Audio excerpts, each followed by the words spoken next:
पृथ्वी पर अचानक एक अजीब प्राणी आता है जो चांद का आधा हिस्सा नष्ट कर देता है और धमकी देता है कि अगला नंबर हमारी धरती का है। सरकार उसे रोकने की कोशिश करती है लेकिन असफल रहती है। हैरानी की बात यह है कि वही प्राणी एक हाई स्कूल की कक्षा का शिक्षक बन जाता है। अब जिम्मेदारी उन छात्रों पर है कि वे अपनी पढ़ाई के साथ साथ अपने ही शिक्षक को खत्म करने का तरीका खोजें, वरना पूरी दुनिया खतरे में पड़ जाएगी। तो चलिए अब हम देखते हैं कि क्या यह छात्र अपने ही टीचर को खत्म कर पाते हैं या नहीं। कहानी की शुरुआत में हमें दिखाया जाता है कि ग्रह पर एक नया खतरा आता है और सेना उसे खत्म करने की तैयारी करती है। सैनिक उस प्राणी के ठिकाने पर हमला करते हैं और धीरे धीरे उसके करीब पहुंचते हैं। लेकिन जैसे ही वे वहां पहुंचते हैं, अचानक कई टेंटिकल्स उन पर हमला कर देते हैं, जिसे देख सैनिक घबरा जाते हैं और गोलियां चलाना शुरू करते हैं। मगर एक एक करके सब मारे जाते हैं। फिर कुछ हफ्तों बाद वही राक्षस जिसने सैनिकों पर हमला किया था, अब एक हाई स्कूल की कक्षा में पढ़ा रहा है। वह शिक्षक दिखने में ऑक्टोपस और पैकमैन का मिला जुला रूप था। फिर वह कक्षा की हाजिरी लेता है। तभी उसी वक्त छात्र उसे मारने की कोशिश करते हैं और रबर की गोलियों का इस्तेमाल करते हैं। लेकिन असल कहानी यह है कि इन छात्रों का एक समूह आखिर कैसे इस स्थिति में पहुंचा। सब कुछ तब शुरू हुआ जब वे स्कूल में अपने आखिरी साल में आए। वे कक्षा 3 के छात्र थे, जिसे पूरे कुनिगेगांव का स्कूल में सबसे कमजोर और नाकाम छात्रों की कक्षा माना जाता था। दूसरी ओर कक्षा A थी, जहां सबसे होशियार और टॉप छात्र पढ़ते थे। माना जाता था कि उन्हीं का भविष्य सबसे उज्जवल होगा। कमजोर अंकों की सजा के तौर पर कक्षा 3 के छात्रों को स्कूल की मुख्य इमारत से अलग करके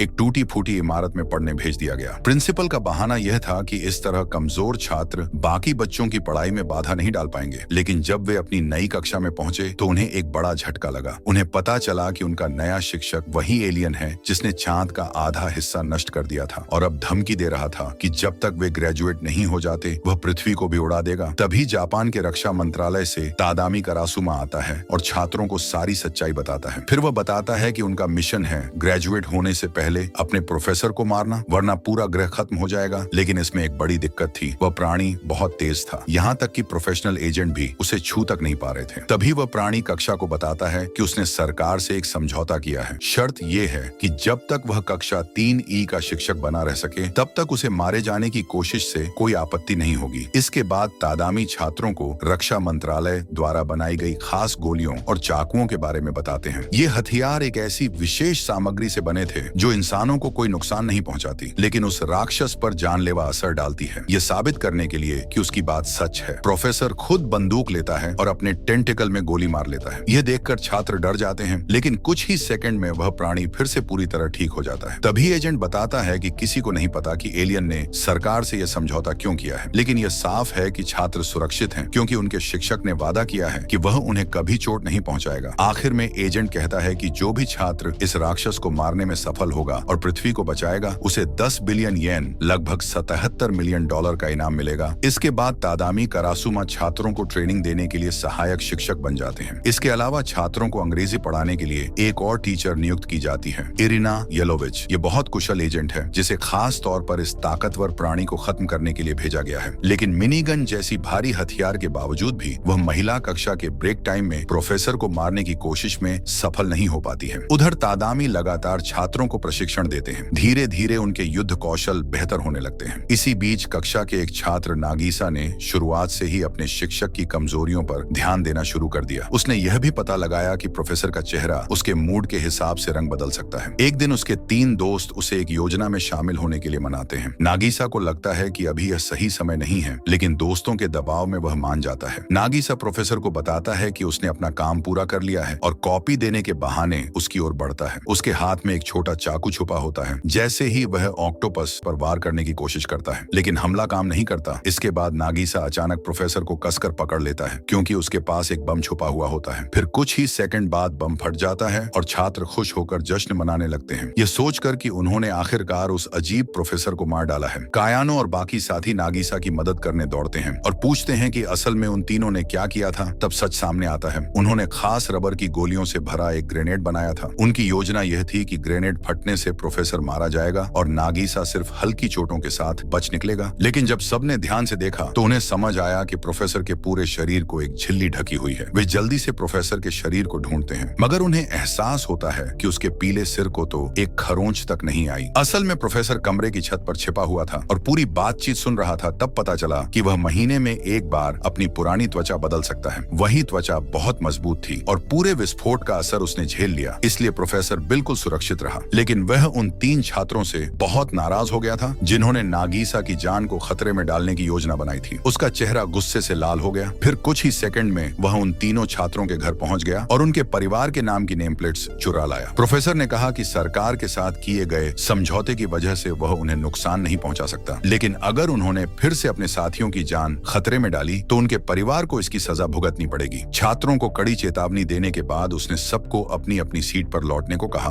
और कक्षा दोबारा शुरू कर दी। इसी बीच कायानो ने प्रोफेसर से पूछा कि क्या उसका कोई नाम है। प्रोफेसर ने कहा कि उसका कोई नाम नहीं है। तब कायानो ने सुझाव दिया कि छात्र उसे प्यार से कोरो सेंसे कहें। यह नाम सबको पसंद आया, खासकर प्रोफेसर को, और तब से यही उसका नाम बन गया। बाद में जब तादामी स्कूल आता है तो वह देखता है कि सारे छात्र बास्केटबॉल के हूप के पास खड़े हैं और सेंसी उसमें फंसा हुआ है। तभी इरिना भी वहां पहुंचती है और दोनों छात्रों से पूछते हैं कि क्या हुआ। छात्र बताते हैं कि उन्होंने एक दिन पहले जाल लगाया था और उसी में अपने शिक्षक को पकड़ने में कामयाब हो गए। जब सेंसे इधर उधर घूम रहा था तो जाल ढीला हो गया और वह नीचे गिर पड़ा। छात्रों ने सोचा अब मौका है और तुरंत उस पर गोलियां चला दी, लेकिन सेंसे बहुत तेज था। पलक झपकते ही वह स्कूल की छत पर पहुंच गया और सबकी कोशिश नाकाम हो गई। उसी समय स्कूल में एक नया सदस्य आता है। उसका नाम अकाबाने कर्मा है। उसे उसके हिंसक व्यवहार के कारण कक्षा ए से निकालकर कक्षा 3E में भेजा गया है। कर्मा अपने दाहिने हाथ पर शिक्षक विरोधी खास सामग्री के टुकड़े चिपका लेता है। अगले दिन सेंसे का स्वागत करने के लिए वह उनकी ताकत आजमाने का फैसला करता है। जब सेंसे कक्षा में आता है तो वह अपनी मेज पर छुरा घोंपा हुआ एक असली ऑक्टोपस देखकर हैरान रह जाता है। कर्मा माफी मांगते हुए कहता है कि उसने उस ऑक्टोपस को मार दिया क्योंकि उसे लगा कि वही उनका शिक्षक है। तभी सेंसे उसके पास आता है और कहता है कि वह उसे अपने टेंटिकल्स की असली ताकत दिखाएगा। सबसे पहले वह उसी ऑक्टोपस का इस्तेमाल ताकोयाकी बनाने में करता है और जबरदस्ती कर्मा के मुंह में पकौड़ी ठूंस देता है। इतना ही नहीं, वह उस पर नकली नाखून चिपकाने की शरारत भी करता है। बाद में घर जाते समय नागीसा अपने नए सहपाठी कर्मा से मिलता है। वह देखता है कि कर्मा काफी सोच में डूबा हुआ है। कर्मा को अचानक एक पुरानी घटना याद आ जाती है। जब वह कक्षा ए में था, एक बार उसका दूसरे स्कूल के लड़कों से झगड़ा हो गया था। उसके बाद प्रिंसिपल उसके पास आया और कहा कि अब से तुम्हें कक्षा 3E में शिफ्ट किया जाएगा। नागीसा पास खड़ा होता है और कर्मा उससे कहता है कि थोड़ा अजीब होने के बावजूद सेंसे एक अच्छा शिक्षक है, लेकिन चाहे कुछ भी हो उन्हें उसे मारने का ही आदेश मिला है। तभी प्रोफेसर अचानक वहां आ जाता है और दोनों को सलाह देता है कि वे अपने युद्ध कौशल को और बेहतर बनाते रहें। कर्मा प्रोफेसर से पूछता है कि क्या वह अपने किसी छात्र की रक्षा करने के लिए अपनी जान जोखिम में डाल देगा, जिसे सुन सेंसे ने कहा, हाँ मैं डाल सकता हूँ। तभी कर्मा एक खतरनाक कदम उठाता है। वह बंदूक निकालता है और चट्टान से नीचे कूद जाता है। उसकी योजना यह थी कि जैसे ही सेंसे उसे बचाने आएगा वह उसी पल उसे गोली मार देगा। इसी बीच कर्मा को वह दिन भी याद आता है जब उसने 3 गुंडों की पिटाई की थी जो एक अच्छे लड़के को परेशान कर रहे थे। लेकिन जब प्रिंसिपल को यह पता चला तो उसने कर्मा को दोषी ठहराया और कहा कि उसने उच्च स्तर के छात्रों पर हाथ उठाया है। सजा के तौर पर कर्मा को कक्षा ए से निकालकर निचली श्रेणी के छात्रों के साथ भेज दिया गया। इधर जैसे ही कर्मा गिर रहा होता है तभी सेंसे अपने टेंटिकल्स का इस्तेमाल करके एक जाल बना लेता है और उसे बचा लेता है। वह कर्मा को वापस ऊपर सतह पर ले आता है, लेकिन कर्मा निराश होकर रक्षा मंत्रालय की ओर चला जाता है। वहां राष्ट्रपति बताते हैं कि पिछले 2 महीनों से जब से यह एलियन धरती पर आया है जापान पर, कई देशों ने मिसाइलें दागी, लेकिन हर बार वही विदेशी ऑक्टोपस उन्हें नष्ट करके जापान को बचाता रहा। राष्ट्रपति यह भी कहते हैं कि उन्होंने तादामी को इस स्थिति से निपटने के लिए लगाया था, लेकिन अब तक कोई प्रगति नहीं हुई। इसलिए उन्होंने तय किया कि उस राक्षस को खत्म करने के लिए एक नया छात्र भेजा जाएगा। फिर अगले दिन कक्षा में पता चलता है कि यह नया छात्र वास्तव में एक रोबोट है जिसमें AI लगी है। उसका लक्ष्य था सेंसी को खत्म करना, लेकिन उसे यह नियम भी दिया गया था कि चाहे जो हो जाए अपने पहले हमले में वह किसी भी छात्र को नुकसान नहीं पहुंचा सकता। लेकिन यह रोबोट काफी पागलपन भरा व्यवहार करने लगता है। ये सेंसी को खत्म करने के लिए अपनी मशीन गन का इस्तेमाल करता है, लेकिन जैसा कि पहले से सोचा गया था उसके वार का कोई असर नहीं होता। हालांकि उस रोबोट में कक्षा के दौरान सीखने और खुद को बेहतर बनाने की खास क्षमता थी, इसलिए वह बार बार हमला करता रहा। इससे बाकी छात्रों को काफी परेशानी हुई क्योंकि वे पढ़ाई पर ध्यान ही नहीं लगा पा रहे थे। ऊपर से हर बार रोबोट के हमलों से जो गंदगी और टूट फूट होती उसे साफ करना भी छात्रों के लिए झंझट बन गया। लेकिन दूसरी तरफ रोबोट अपनी तेज सीखने की क्षमता के कारण अपने मिशन में आगे बढ़ रहा था। अब उसके पास शिक्षक को हराने का 0.001% मौका था। अगर वह इसी तरह सीखता रहा तो ग्रेजुएशन तक यह संभावना 90% तक पहुंच सकती थी। हालांकि यह आंकड़ा छात्रों के लिए कोई मायने नहीं रखता था। उनकी असली चिंता यह थी कि कक्षा के समय उन्हें परेशान न किया जाए, इसलिए उन्होंने रोबोट को लगातार गोली चलाने से रोकने के लिए उसे जंजीरों से बांध दिया ताकि वह क्लास के बाद हथियारों का इस्तेमाल इस्तेमाल न कर सके। फिर सेंसे अपने नए छात्र के पास गया और उसे ढेर सारे कागज दिखाए जिनमें बाकी सभी छात्रों की जानकारी लिखी थी। इस तरह रोबोट अपने साथियों को समझ सके और उनके बारे में अच्छी तरह जान सके। फिर अगली सुबह जब छात्र स्कूल पहुंचते हैं तो उनके फोन पर एक नोटिफिकेशन आता है। उसमें लिखा होता है कि रोबोट ने बातचीत आसान बनाने के लिए खुद का एक ऐप बना लिया है। वह यह भी बताता है कि अब वह अकेले शिक्षक को मारने की कोशिश नहीं करेगा, बल्कि टीम की तरह काम करना सीखेगा। कायानो नए साथी के लिए एक नाम सुझाती है और सब सहमत होते हैं कि उसे रित्सु कहा जाए। फिर रोबोट सूचना देता है कि एक नया छात्र भी क्लास में आने वाला है। फिर कुछ ही देर में सफेद बालों वाला एक लड़का छत से गिरकर अंदर आता है। वह सबको बताता है कि वह यहाँ मौजूद सभी से ज्यादा ताकतवर है और सेंसे को लड़ाई के लिए चुनौती देता है। प्रोफेसर चुनौती स्वीकार कर लेता है। तभी शिरो एक नियम बनाता है कि जिसको भी डेस्क से बने घेरे के बाहर जाना पड़ेगा वही हार जाएगा। फिर लड़ाई शुरू होते ही एटाना पहले ही वार में प्रोफेसर का एक टेंटेकल तोड़ देता है। फिर वह सबको हैरान करते हुए अपने सिर से टेंटेकल निकालता है। सेंसे समझ जाता है कि एटाना के टेंटेकल अभी पूरी तरह विकसित नहीं हुए हैं। यह देखकर उसे अपने अतीत की याद आती है और वह गुस्से में आ जाता है। प्रोफेसर एटाना के हर वार को चकमा देता है। हमलों से बचने के लिए वह अपनी त्वचा छोड़ देता है। ये उसी महीने में दूसरी बार है जब उसने अपना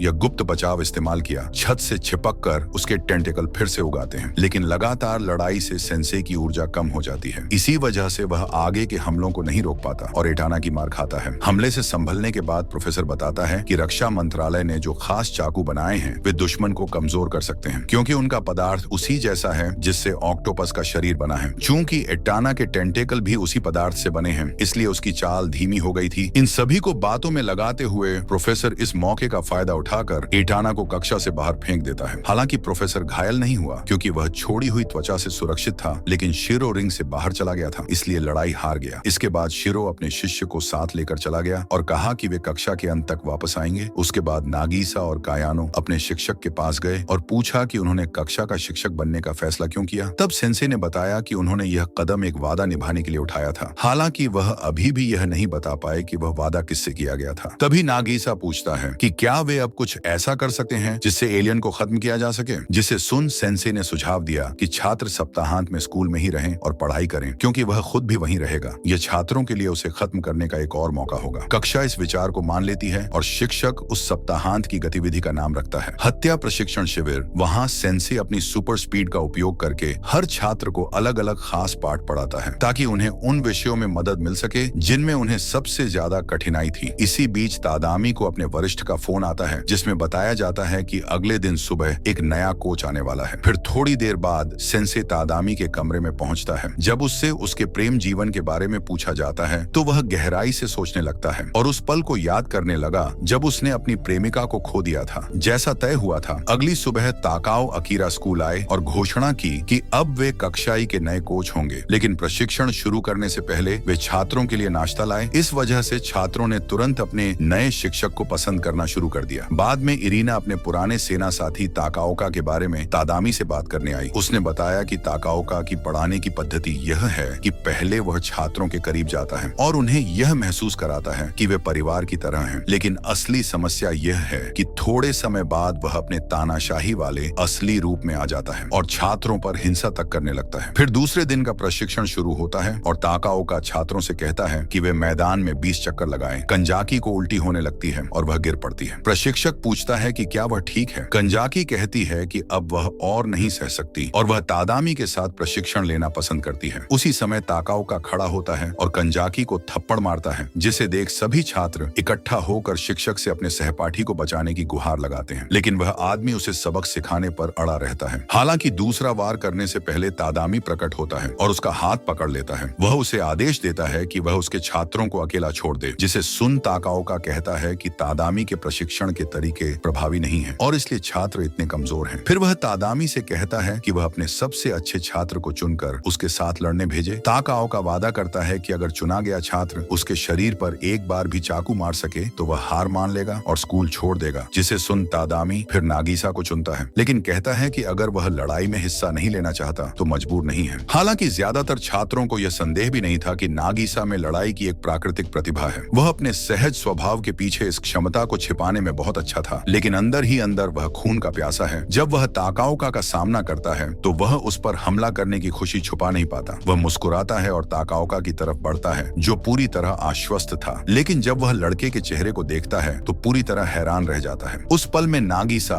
चाकू लेकर कोच की गर्दन पर रखता है और उसे नीचे गिरा देता है, जिसे देख ताकाओ का बहुत गुस्सा हो जाता है और रीमैच की मांग करता है। वह हार स्वीकार नहीं कर सकता, लेकिन नागिसा उसे पहले किए गए सौदे की याद दिलाता है। तभी तादामी उसे से कहता है कि अब हार मानो और अपमानित होकर चले जाओ। वह आदमी जाने का फैसला करता है और सभी छात्र नागिसा का धन्यवाद करते हैं कि उसने उन्हें उस पागल से बचाया। फिर बारिश होती है और कक्षा सामान्य रूप से जारी रहती है। तभी सेंसे देर से आता है। जब वह कमरे में पहुंचता है तो सभी देखते हैं कि उसके चेहरे में कुछ अजीब है। उसका ऑक्टोपस सिर पूरी तरह फूला हुआ था क्योंकि उसने बहुत पानी सोख लिया था। फिर साइंस क्लास शुरू होने वाली थी। ओकुड़ा अपने टीचर से कहती है कि इसे जहर को पी ले, जिससे आप ठीक हो जाएंगे। उसने इसे पूरी कुशलता से बनाया था। बाकी लोग उसकी नादानी पर हंसते हैं, लेकिन सेंसे उस अजीब जहर को पीने का फैसला करता है। जैसे ही वह पीता है उसका चेहरा पीला पड़ जाता है और अचानक उसके सिर पर सींग उगने लगते हैं। अंत में उसका पूरा शरीर सफेद हो जाता है, मानो जम गया हो, लेकिन जल्दी ही वह सामान्य हो जाता है। सेंसे ओकुड़ा की प्रशंसा करता है कि उसने इतना शक्तिशाली जहर बनाया जो मनुष्यों के लिए खतरनाक है लेकिन उसके लिए हानिरहित है। वह कहता है कि वह उसे और भी शक्तिशाली जहर बनाना सिखाने में खुशी होगी। यह जहर निगलने पर उसका शरीर ब्लेड की तरह पतला हो जाता है और सेंसे इसका इस्तेमाल करता है। फिर कुछ मिनट बाद जब छात्र उसे पकड़ने की कोशिश करते हैं तो वह आसानी से वहां से भाग जाता है। फिर कुछ मिनट बाद वह फिर सामान्य हो जाता है। फिर वह प्रोफेसर इरिना से कहता है कि वह प्रोफेसर तादामी को बुलाएं और छात्रों को स्कूल के प्रांगण में इकट्ठा करें। सेंसे छात्रों को समझाता है कि एक अच्छे एजेंट के पास हमेशा प्लान बी होना चाहिए, जिसे मिशन में इस्तेमाल किया जा सकता है। अगर प्लान ए फेल हो जाए तभी वह अचानक रॉकेट की तरह उड़ता है और अपने आसपास की चीजों को नष्ट करते हुए स्कूल लौट आता है। उसने हवा में एक बम भी पकड़ रखा था। फिर एलियन छात्रों को कक्षा में वापस ले जाता है और बताता है कि अगली परीक्षाओं के लिए उन्हें अपना ज्ञान इकट्ठा करना होगा और उसे खत्म करने की एक योजना बनानी होगी। मदद के लिए वह कहता है कि प्रत्येक विषय में सबसे अधिक अंक पाने वाले छात्र उसके एक टेंटिकल को नष्ट कर सकते हैं। हर खोए हुए टेंटिकल के साथ उसकी गति धीमी हो जाती है, जिससे छात्रों के लिए उसे खत्म करना आसान हो जाता है। इस तरह सेंसी ने अपने छात्रों को प्रेरित किया कि वे कक्षा के अंत तक और मेहनत करें। फिर जब छात्र अपने घर लौटते हैं तो शिक्षक ने अपने सबसे अच्छे अंग्रेजी छात्र नाकामुरा को भाषा का व्यावहारिक अनुभव देने का निर्णय लिया। इसलिए सेंसे उसे अमेरिका ले जाता है ताकि वह अंग्रेजी का सीधे अनुभव कर सके। फिर वह चीन की महान दीवार की ऊंचाई का अनुमान लगाने के लिए अपने सबसे अच्छे गणित छात्र कर्मा को ले जाता है। कायानो को इटली ले जाया जाता है ताकि वह पीसा के झुके हुए टॉवर के झुकाव कोण का पता लगा सके।